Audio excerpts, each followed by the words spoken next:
tous, j'espère que vous allez bien. Donc aujourd'hui on se retrouve avec un BMW série 3 F30 330i de 252 chevaux en boîte auto essence qui nous a été prêté cette fois-ci. Donc c'est pas un véhicule pro que je convoie, donc il nous a été prêté pour l'occasion. Donc je vais vous présenter.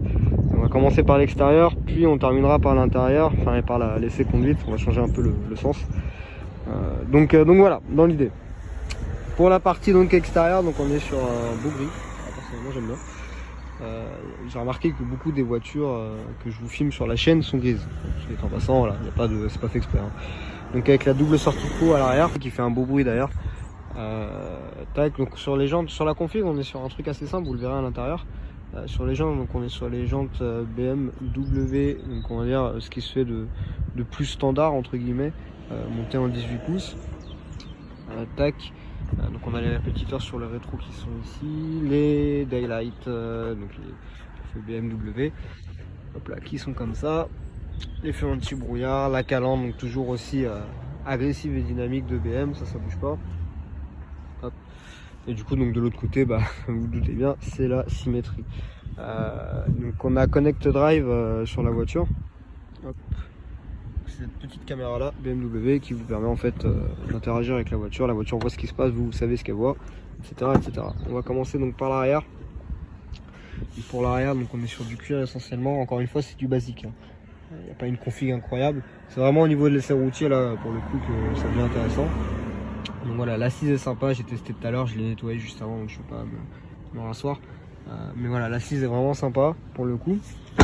Au niveau de l'avant, hop là. Tac, donc on a les commodos donc toujours qui se répètent. Ça, de la présentation, je vais vous la faire tout à l'heure un peu plus en détail lorsque je roulerai. Mais en soi, voilà, niveau espace, elle est quand même large. Hein. Il n'y a pas à chier, quoi. C'est vraiment la berline pour le coup qui prend bien sa place dans la catégorie berline sportive, parce que pour le coup, l'essai routier, vous allez le voir, parce que vous vous doutez bien là que j'ai déjà eu l'occasion de la conduire avant de faire la vidéo.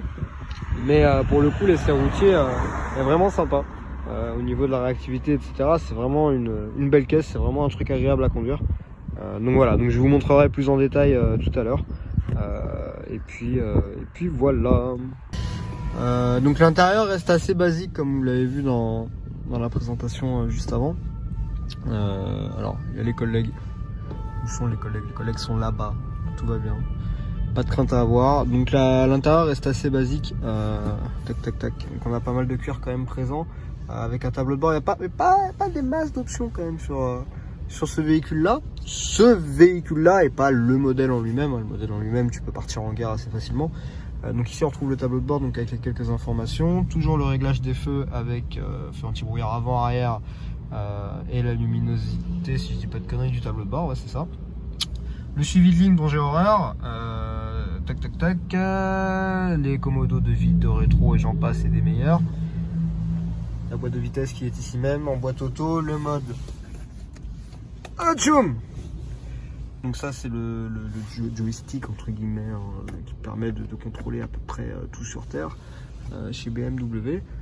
Et puis voilà, et puis en haut les quelques commandes plafonniers, j'étais pas assez haut, quelques commandes plafonniers qui peuvent être bien utiles.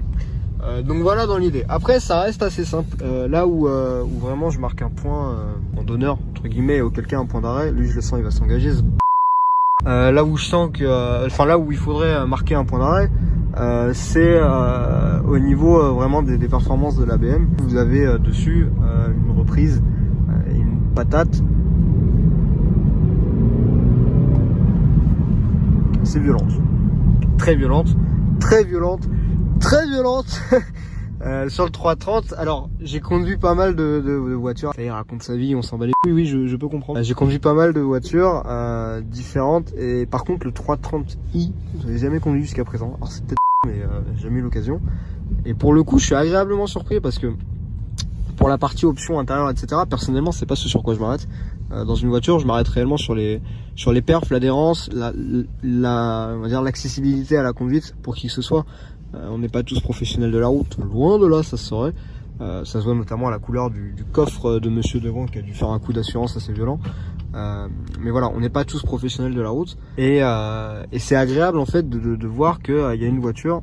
Putain, ils vont me faire chier, je le sens. Alors excusez-moi, on check. l'espace et tout va bien. Qui a une voiture voilà, qui reste accessible à monsieur, madame, tout le monde au niveau de la conduite. Vachement souple en fait dans sa direction, dans sa maniabilité, malgré sa longueur qui est de l'ordre de la berline. C'est quand même assez sympa. Je coupe la vidéo là, parce que de toute façon ça n'avance pas, et je reprends un peu plus haut pour voir si on peut avancer un peu plus vite ou pas. Hop là, salut. Je dépasse.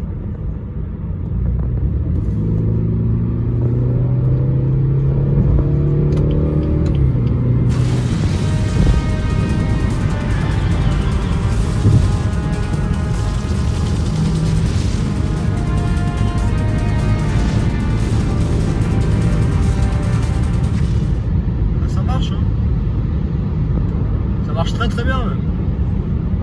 Ça marche très très bien. Très bien.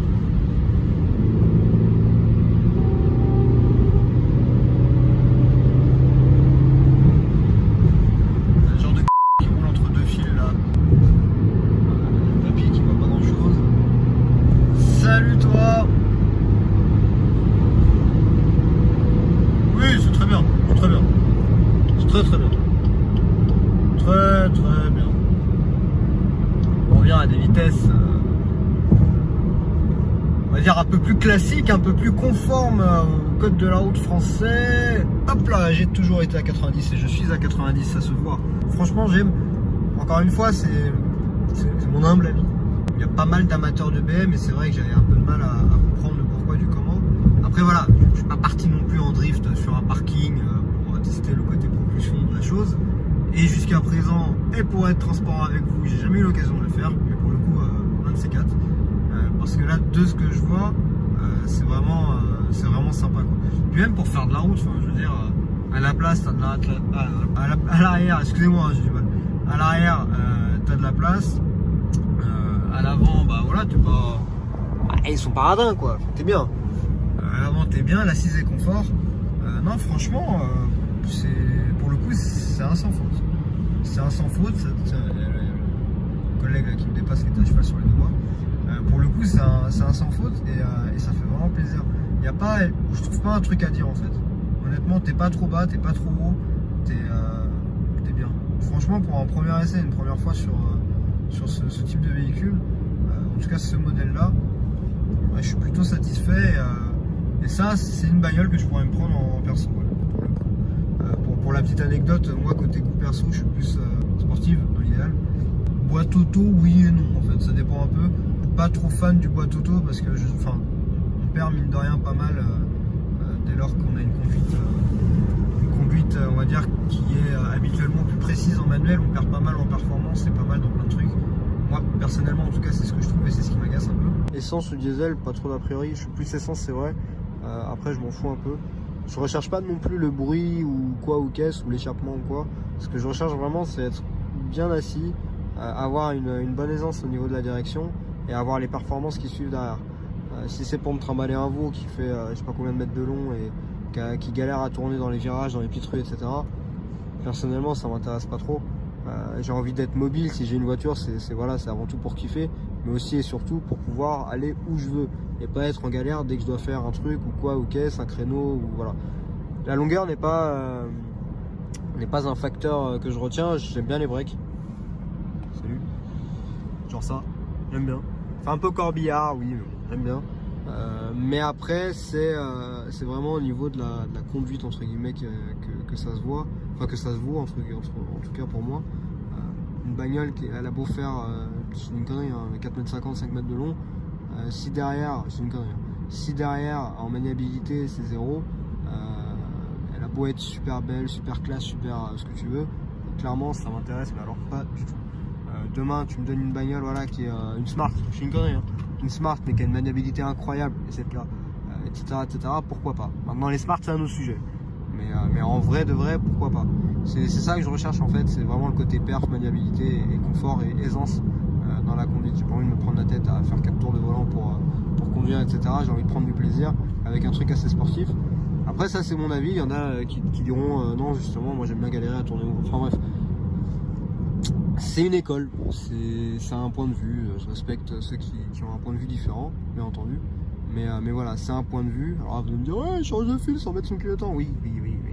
Voilà, il n'y a personne derrière moi, il n'y a personne devant moi, je gêne personne, je fais personne. Je n'abuse pas non plus de la voie de gauche, c'est juste que ça s'insère devant moi, donc je vais leur laisser un peu de place. Mais voilà, dans l'idée, c'est à peu près tout.